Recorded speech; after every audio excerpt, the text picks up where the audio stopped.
जीवन में हर चीज का एक समय होता है, लेकिन कुछ लोग कुछ चीजों को समय से पहले ही पाना चाहते हैं। कभी कभी वह गलत कदम भी उठ बैठे हैं। तो दोस्तों, आज की वीडियो में मैं आपको बताऊंगा कि आप समय के साथ चलकर हर चीज को कैसे पा सकते हैं। तो चलिए इस वीडियो को शुरू करते हैं। एक बार की बात है, गौतम बुद्धा अपने शिष्यों के साथ एक गांव से दूर किसी बड़े नगर की तरफ जा रहे थे। गर्मी के दिन थे और रास्ता भी बहुत लंबा था। गौतम बुद्धा अपने शिष्यों सहित बहुत देर से चल रहे थे, जिस वजह से उन्हें बहुत प्यास लगती है। वहां से कुछ ही दूरी पर बरगद के वृक्ष की एक घनी छाप थी। सभी लोग उस वृक्ष के पास पहुंच जाते हैं। महात्मा बुद्ध अपने शिष्यों सहित वृक्ष की घनी छाया के नीचे विश्राम करने लगते हैं। बहुत देर से चलने की वजह से सभी का गला प्यास से सूख रहा था। यह बात बुद्ध जानते थे। बुद्ध ने अपने एक शिष्य को कहा, आप इस बरगद की छाया से 20 कदम दूर जाकर बरगद की 2 बार परिक्रमा करके वापस आओ। शिष्य वैसा ही करता है जैसा गौतम बुद्धा ने बताया। परिक्रमा के बाद जब शिष्य महात्मा बुद्ध के पास आया तो गौतम बुद्धा बोले कि क्या आपको किसी ठंडी हवा का अनुभव हुआ था? शिष्य बोला, हाँ महात्मा बुद्ध, उस उत्तर दिशा की तरफ से मुझे कुछ ठंडी हवा की अनुभव हुआ था। शिष्य की यह बात सुन महात्मा गौतम बुद्धा शिष्य से तुरंत बोले कि उसी दिशा में चले जाओ, जरूर वहाँ से कुछ ही दूर पर एक तालाब अवश्य मिलेगा। उस तालाब से सबके लिए पानी ले आओ। शिष्य उसी दिशा में जब कुछ दूर जाता है तो वहाँ सच में एक तालाब होता है। तालाब देख शिष्य बहुत प्रसन्न होता है और तालाब के निकट जाकर जैसे ही तालाब से पानी भरने वाला होता है, तभी शिष्य की नजर वहां दूर तालाब में कपड़े धो रही कुछ स्त्रियों पर जाती है। यह देख शिष्य मन में सोचते हैं कि यह पानी तो गंदा हो गया है। लेकिन जब शिष्य ध्यान से तालाब के पानी को देखते हैं कि अभी भी तालाब का कुछ पानी साफ है, इतने में 2 बैलगाड़ी जोर से तालाब के किनारे से होती हुई निकल जाती है।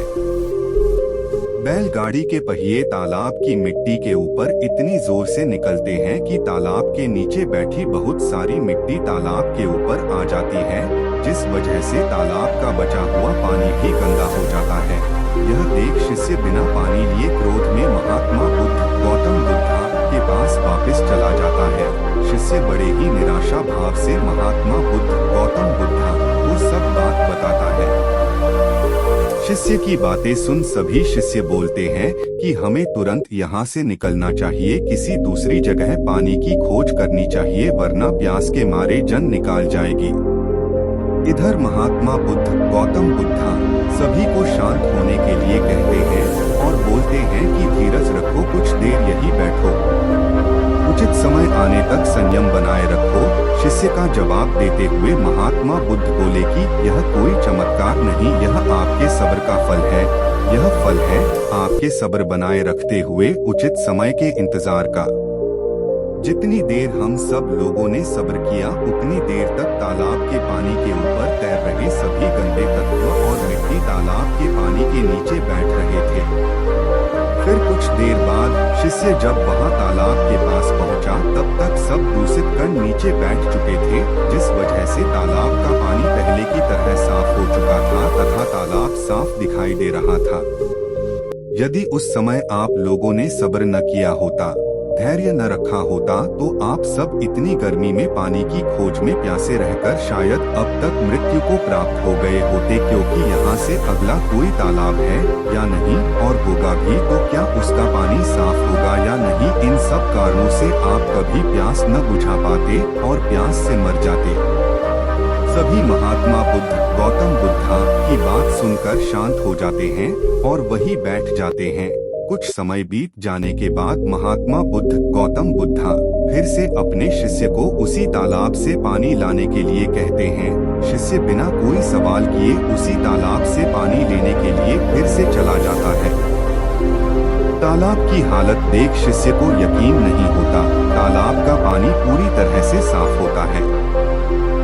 यह देख शिष्य बहुत खुश होता है और पानी भरकर महात्मा गौतम बुद्धा के पास जाता है। सभी पानी पीकर अपनी प्यास बुझते हैं। लेकिन अभी भी सबके मन में ये एक सवाल था कि आखिर यह चमत्कार हुआ कैसे? तालाब का सब पानी तो गंदा था। उन्हें लगा कि जरूर ये गौतम बुद्धा की शक्ति है। इनमें एक शिष्य ने यह सवाल महात्मा गौतम बुद्धा से पूछ ही लिया कि यह चमत्कार आपने कैसे किया? फिर इतना बोलने के बाद महात्मा बुद्ध शिष्यों को एक सीख देते हुए कहते हैं कि जैसी स्थिति हम लोगों के समक्ष आज आई है, वैसी ही स्थिति और मुश्किल दौर जिंदगी के हर मोड़ पर आएंगे। तब उस समय भी आपको ऐसे ही संयम बनाए रखना होगा और अपने विवेक से काम लेते हुए ही आपको एक उचित फैसले के साथ सही नतीजे पर पहुंचना होगा। हर मुश्किल दौर में सब्र रखते हुए ऐसे ही शांत मन से ही कोई फैसला लेना चाहिए जिसका आपके और दूसरों के लिए अच्छा हो, क्योंकि ऐसी स्थितियों में लोग अक्सर गुस्से में आकर अपना सब्र खो देते हैं और गुस्से तथा जल्दबाजी में गलत काम और फैसला कर बैठते हैं, जिसका बुरा परिणाम उनको भविष्य में देखने को मिलता है, जिसमें खुद का नुकसान अधिक होता है। कुछ परिस्थितियां जीवन में ऐसी होती है जहां हमें सब्र बनाए रखते हुए उचित समय का इंतजार करना होता है, लेकिन लोग अक्सर यहीं पर अपना सब्र खो देते हैं और उचित समय आने का इंतजार नहीं करते, जिस वजह से उनको आगे चलकर दुख और मुश्किलों का सामना करना पड़ता है। तो दोस्तों, कैसी लगी आपको यह वीडियो? अगर अच्छी लगी हो तो वीडियो को लाइक, चैनल को सब्सक्राइब, कमेंट और शेयर भी करें।